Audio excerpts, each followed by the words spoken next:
Hello everyone and welcome to Trending in the Afternoon, brought to you in association with Iconic Coffee. If you head over to shop.iconic.com and use the code TRENDING, you get 10% off. Now the whole world is focused, perhaps rightly, on what's going on in the Middle East at the moment. We spoke about that almost for the entirety of Trending this morning. Obviously that's something that's escalating. So we'll continue to focus on that in the coming days and stuff. But this is closer to home, this story, but they all connect because everything is connected. Late abortion to become legal under change planned by MPs. You'll be shocked to know that they're Labour Party MPs. Women will be able to abort their pregnancies for any reason at any point up to birth without facing prosecution under new law changes to be considered by MPs on Tuesday, so tomorrow, according to a legal opinion. In the biggest proposed changes to the abortion law for nearly 50 years, two rival amendments would enable women to terminate their pregnancy on the basis of the sex of the fetus. Sorry, I didn't want a boy. Without the risk of prosecution, the legal opinion claimed. I'm sorry, but don't tell me that there isn't a depopulation agenda at play across the board. Now, before I go into this, I'm going to say, for the record, I'm not in a position to be sat here telling people what they should and shouldn't do with their bodies. I actually don't think that the abortion debate is as black and white as people think it is. I'm also not a religious man, so I'm not throwing that in there. I think there is a conversation to be had. I'm not going to sit here as a 43-year-old man and tell a 14-year-old girl that she needs to have the baby of a man that raped her. So there are grey areas. However, if you just look at the last few years. So don't even worry about going even further back when this agenda, has been at play for a long time. But just go for the last few. Let's go for the last 5 years, okay? And you look at the world through a lens of someone that wants to depopulate the planet, which, let's have it right, these people do. They don't really make that much of a secret about it, to be honest. Now, fertility rates are plummeting, particularly across the West. At levels which are almost extinction levels. Now, multiple reasons for that. You can look at the vaccine program across the West. You can look at the food that people are eating, what's sprayed on that food, the chemicals that are in that food, what's coming out of the sky, what's going into your water. You look at the EMF radiation, look at the levels of radiation we're exposed to now, just in comparison for 20 years ago. All of these things are playing a part in that. And then you go, okay, we'll look at the tyranny of the COVID era. So let's take that 3 years from 2020 through to 2023, when it was really bad across the world. Obviously, some nations were worse than others, and some nations kind of, lifted restrictions before others and what have you. But across the board, the first 3 years up until 2023 were pretty brutal, really, for most people. Certainly most people that didn't see through it. At least not immediately. So you look at that tyranny. So you think, okay, well, that led to mass suicides, huge suicide rates, massive spike in suicide rates across the world. It's pretty good for depopulation, isn't it? It led to massive elevated deaths on the basis of drugs, drug addiction and alcoholism. Alcohol-related deaths skyrocketed as well. Not to mention, obviously, all the mental torture that people went through, splitting up relationships and marriages. And then you look at the agenda that we had in terms of the transgenderism explosion and the normalization of giving puberty blockers to kids, which renders them infertile. You look at the normalization of cutting off body parts of minors, rendering them infertile. That'd be pretty good if I wanted to depopulate the world. Then you look at, again, going back to the COVID era, but it's not even just that, because this was going on through the Liverpool care pathway going back decades. The do not resuscitate orders that were placed on people. The use of midazolam and other end-of-life care pathway drugs, which euthanized tens and tens, if not hundreds of thousands of people. It's pretty good for depopulation. In the UK, they're desperately trying to pass the assisted dying bill. It's obviously already in place in places like Canada and the Netherlands. Desperately trying to get it through here. And we all know where that leads. It's not just a case of if you're dying in agony, you're terminally ill and you're dying in agony, you should be allowed to die with dignity. That's the sales pitch. That's what gets the jackboot in the door, but it's not the real reason behind it. And we've seen that played out in Canada and in the Netherlands, where it expanded into non-terminal illnesses, depression, sadness,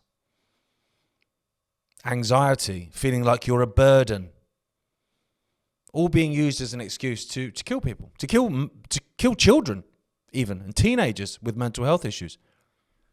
That's where it goes. Again, it'd be pretty good if I was up for some depopulation. And then you look at the wars. Just look at the Middle East at the moment. Look at Eastern Europe. And if you look at this through the lens of the British government, which of course we are in terms of the story we're talking about today with the legalisation of abortion up to birth, this government is talking us into conflicts with Russia. It's going to be pretty good for depopulation. It's talking us into conflict in the Middle East with Iran and whoever else comes to join them. Again, it's pretty good for depopulation.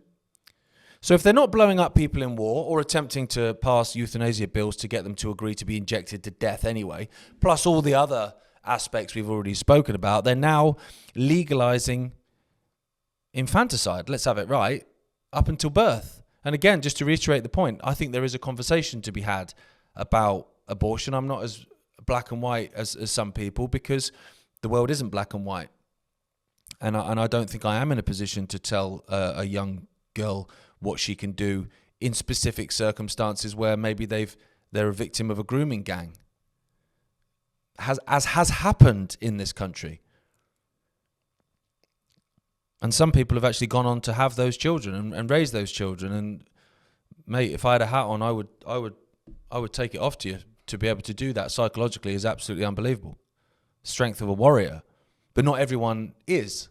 And so I'm not going to be sat here in a position to tell people what they can do and what they can't do in specific circumstances where it's something as horrific as that, because it's not black and white. However, if you're legalizing abortion up to the point of birth, well, at that point, it's not a fetus, is it? It's not a group of cells. It's a child. And so then you go, okay, without sounding over the top, as some of you might think, what would be the difference in aborting that child just before birth, so fully formed, just before birth, and killing that child just after birth? With the exception of 15 minutes, what would the difference be? So this is what I don't understand. The fact that you've got these we all know politicians are demons, right?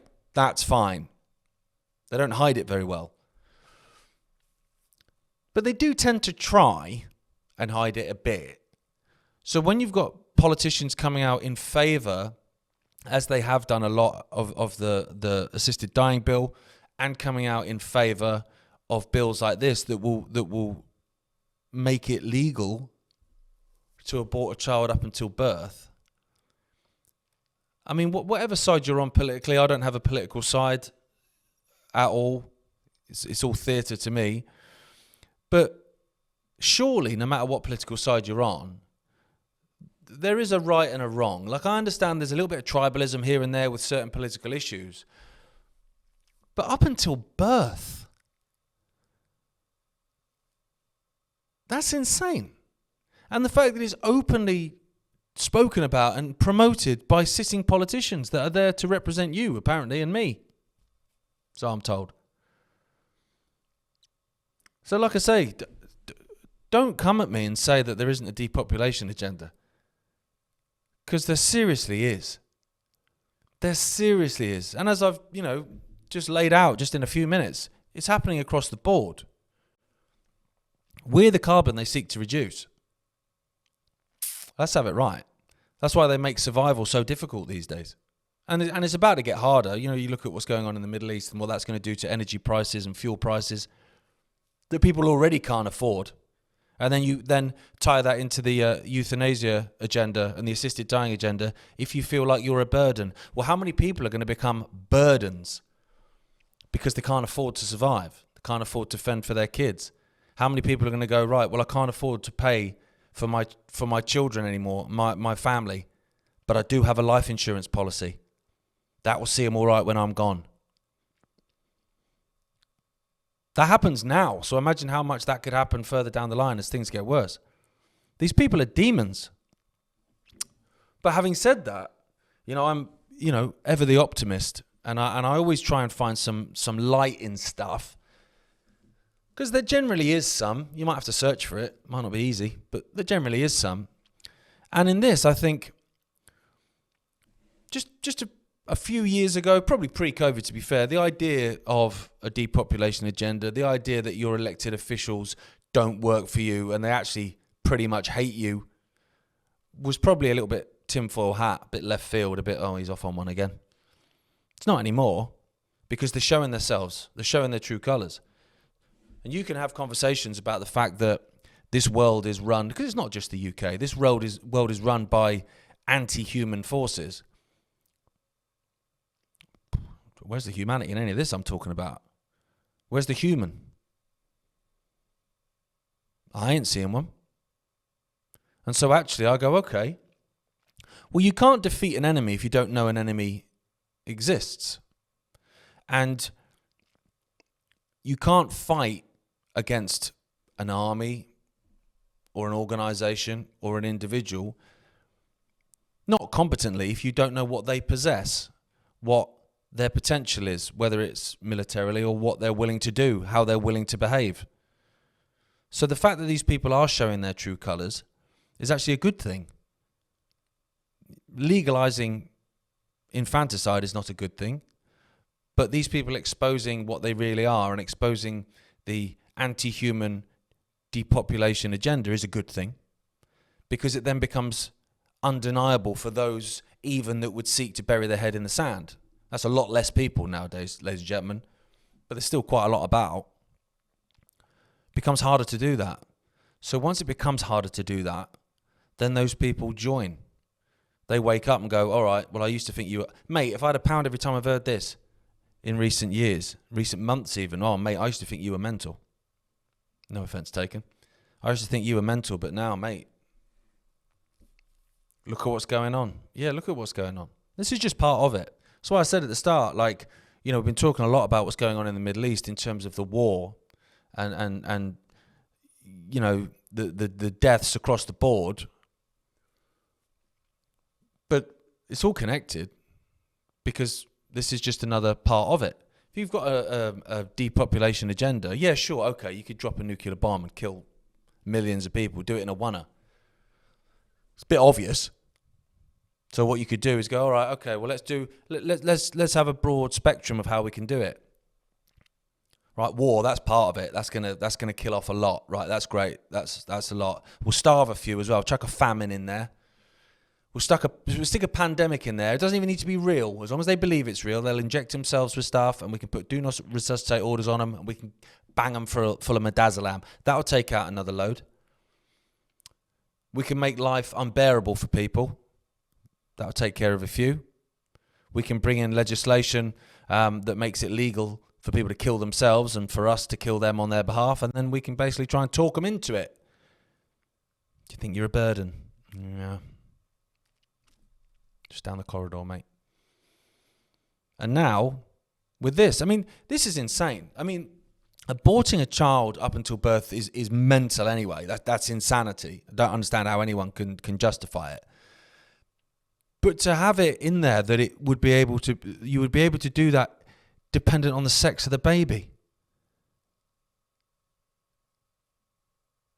What the heck? It's 2025, mate. We're supposed to be in a civilized society. I know we're not, but we're supposed to be. We're supposed to at least pretend we are. There's nothing civilized about this. This is insanity. Absolute insanity. But there you go. It's just another day. It's just another day in Clownland. But thanks for watching. I'll be back tomorrow. Also with this thing, like I'm saying, sorry, I'm cutting off my outro. It's important that we know this stuff so we can call it out. And I'm hoping that people will join forces from different sides of the spectrum, because this is a moral issue. It's nothing to do with politics. Up until birth. I'm hoping there's a big fight back against this, and we can have this overturned should they choose to pass it, which they almost certainly will. But obviously we can make it difficult for them because they need our consent for everything. But I'll be back tomorrow with Rich, with hopefully some bright stories, although it's quite... I have to trawl for them, and I do try, generally. Like, I do try and find the odd positive story here and there, because I think it's important. Like, not everything in the world is bad. It's not. It's just at the moment, mate, the bad stuff is shouting louder. Big time. But I'll see you tomorrow, and like I say, I will endeavour to find something positive. Trending in the Afternoon was brought to you in association with Iconic Coffee. If you head over to shop.iconic.com and use the code TRENDING, you get 10% off. I'll see you tomorrow.